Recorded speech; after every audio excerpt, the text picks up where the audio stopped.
I thought I was the dopest person in the world until I met my wife. Men love about women is when they're in their radiance. When a guy noticed his deficiencies, he'd just work more hours. Well, relationship is an organism. We can't have what we want, but we may experience what we have. You can't disown that which you've never owned.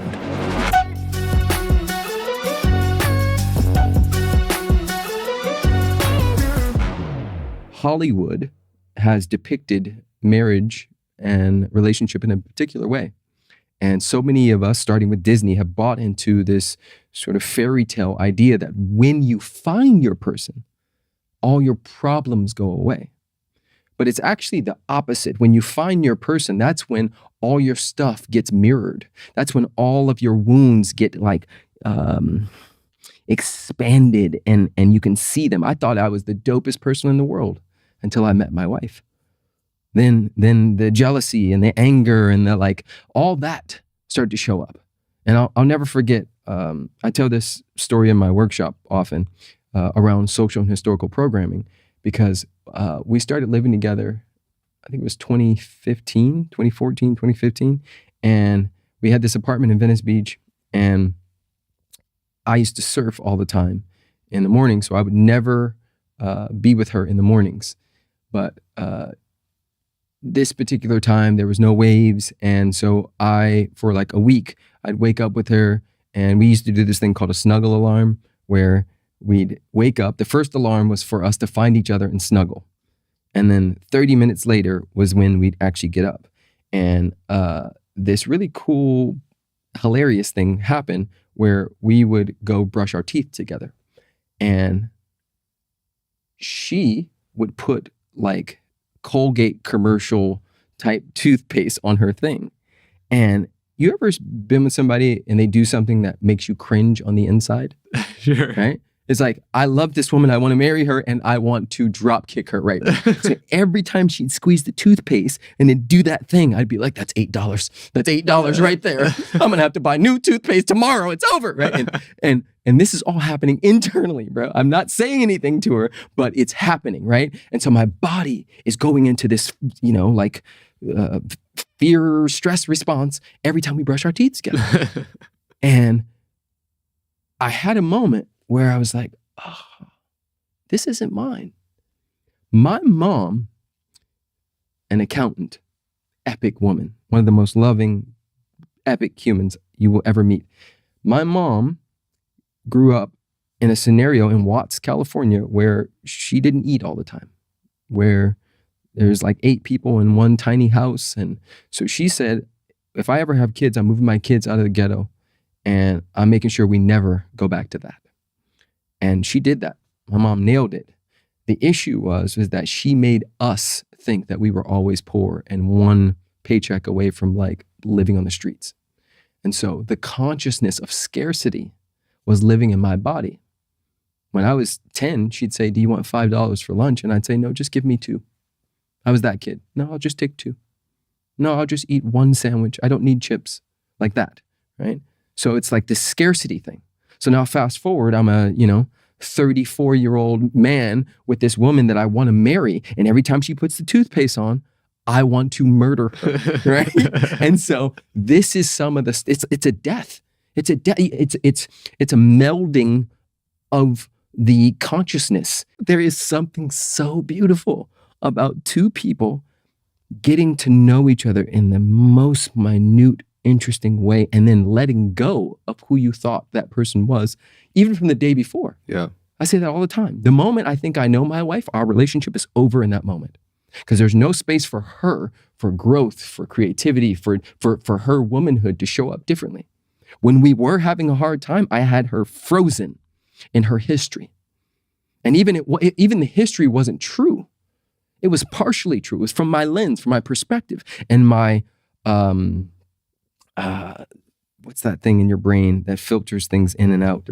My reticular activating system was creating problems where there were none. Dude, relationships, top tier, best workshop you can ever do. I did ayahuasca 31 times in Topanga, right?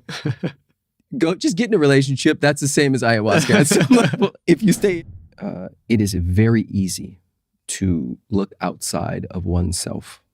It is very easy to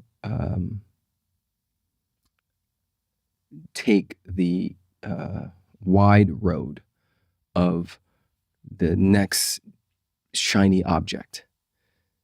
What's more beautiful and freeing is to get to know someone in such a way that you re-meet them on the hour, that you can see truly, like see yourself, God, and the whole world reflected in this being.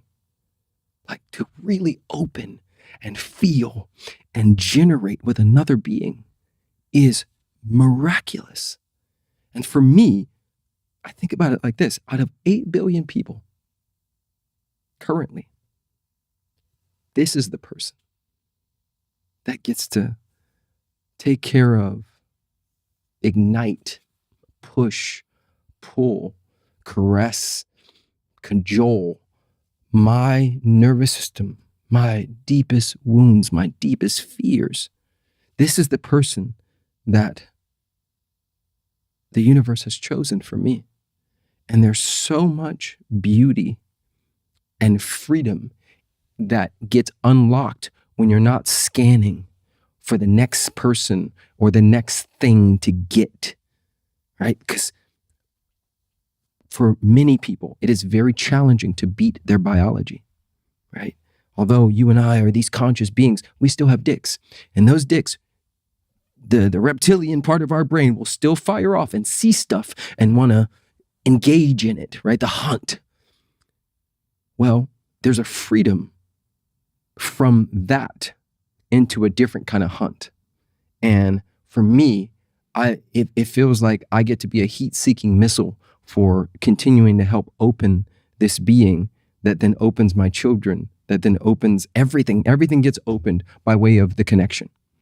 And ultimately, there's way more freedom. And you think about it from this perspective. This is for all the nerds out there who are wanting like success. I think it's like 90% of the millionaires in the world all are married. It's like a big statistic. Like most of them are married, and a lot of them attribute their success to not having scattered energy, right? When you can lock in with this one person and rediscover them and grow with them, it creates spaciousness for the other stuff that wants to be looked at and loved on. I can see the places where I want to flex. And I had a recent discovery with my wife because we've been in such a good place. Like we had a couple years that were just absolute hell.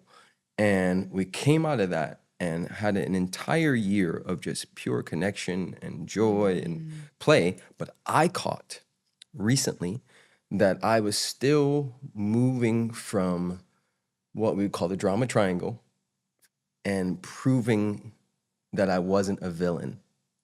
To her? Yes. Or just in general? In general, but especially to her, right? Wanting to, because when you're in the drama triangle, right, there's the victim, Perpetrator, the villain, and the hero. Okay. And growing up, I had this beautiful, well-meaning Virgo mother who... Love a Virgo. Yeah.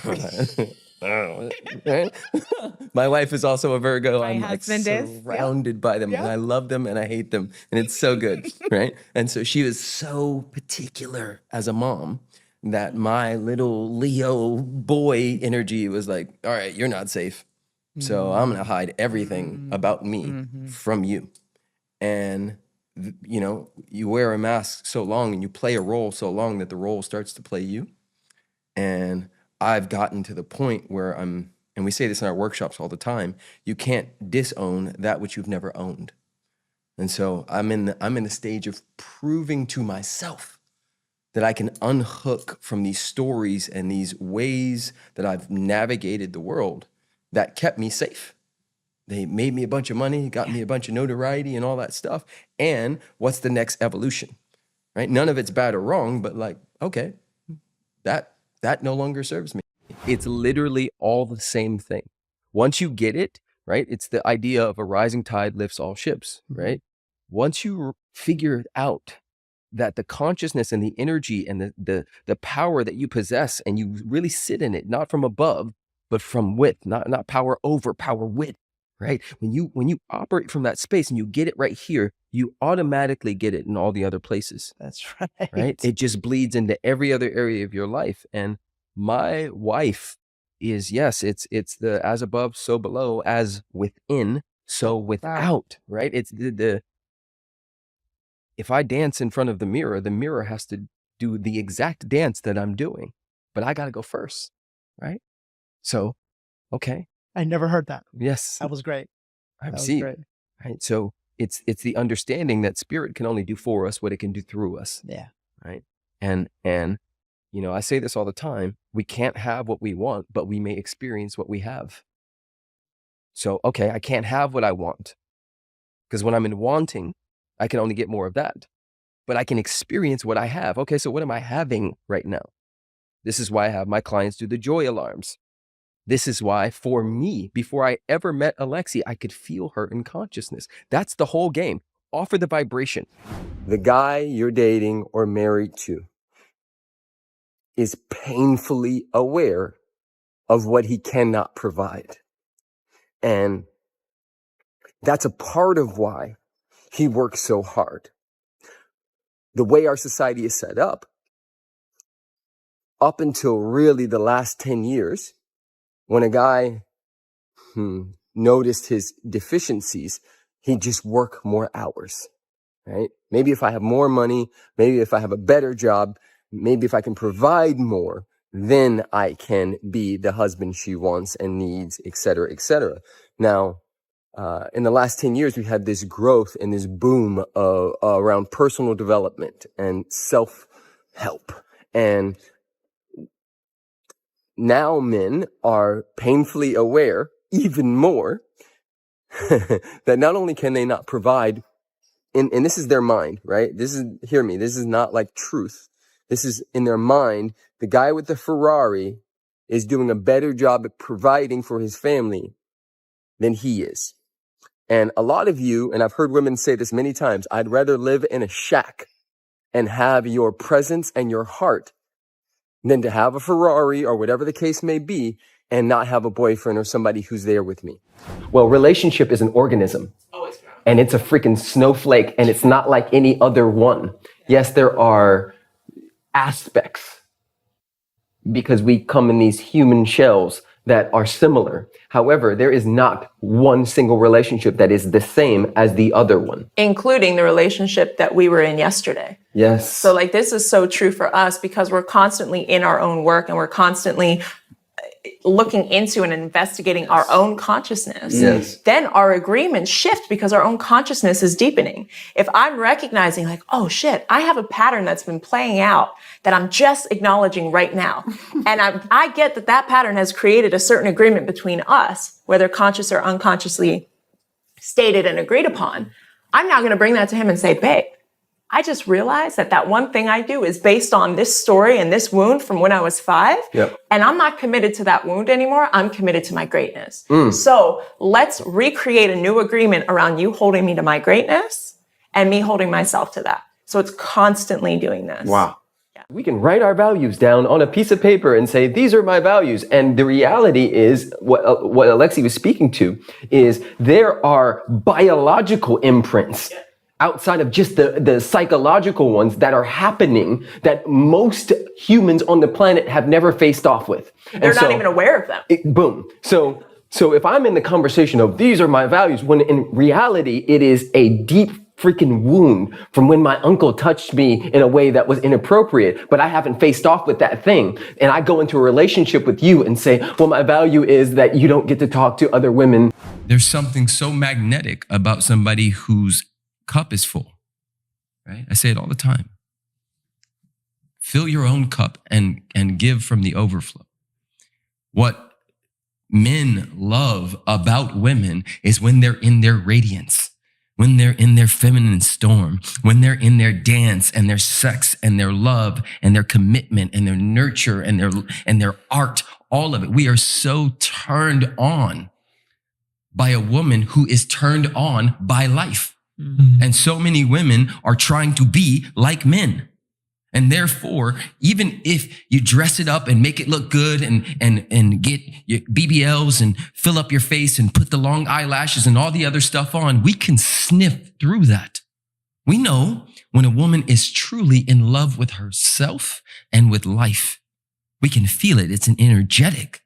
And to me, if you want to call in what you would call a man like me, you gotta do that self-work on yourself to be in a position where you magnetize, because the whole world is one gigantic mirror. Whatever I do in front of the mirror will be mirrored back to me. And so whatever I'm doing internally, that's coming back right there. Whatever my nervous system is doing is coming back, right? They call it the law of attraction or the law of magnetism. But many people don't understand how that actually works and that it doesn't have a point where it stops. It doesn't stop at relationships. It's going everywhere, always. What's in your bank account is a result of what's going on inside. Bids for love. Yeah. So couples will be in it. They'll be fighting. And one of them usually will throw a bid for love. And the couples that stay together and have thriving relationships are the ones who take that bid, no matter what it is, and build on it. So an example would be my father and I hadn't spoken for years. We hadn't spoken for years. And then one day he called me and he said, "Hey, how about them Lakers?" And for me, I'm like, in my conscious mind, I'm like, bro, we ain't talked for years and you gonna ask me about the Lakers? But the truth was that was my dad's way of saying, I'm sorry. That was a bid for love. So you know what I did? I said, man, Kobe is beasting right now. You been watching it? He was like, yeah. He's like, I think he needs a new center though. And we're talking about basketball, but what we're really talking about is, son, I miss you. Daddy, I miss you. That. Couples that take any of that. Like, I'm gonna give you a real vulnerable example. We've been fighting before. And we were fighting through text, right? Sometimes it would get really loud and all the things, and one of us slams the door and walks off and X, Y, and Z, and then now we're fighting through text. And there's been moments where she'll say something and it's veiled, it's inside of the text will say something that my personality is like, that's a sting, that's a jab, she's still trying to get me. But inside of it is something like, and like, do you even really want to still be with me? And I can see that and go, what are you even talking about? Right? I can take it at face value. What do you mean? Do I want to be with you? I'm here. We're married. We got kids. What do you mean? But the part of me that understands bids, right? Like this is a hook. What she's really saying inside of that is like, but do you love me? And so I have a choice in that. Do I fight the other stuff or do I catch what's happening in the middle?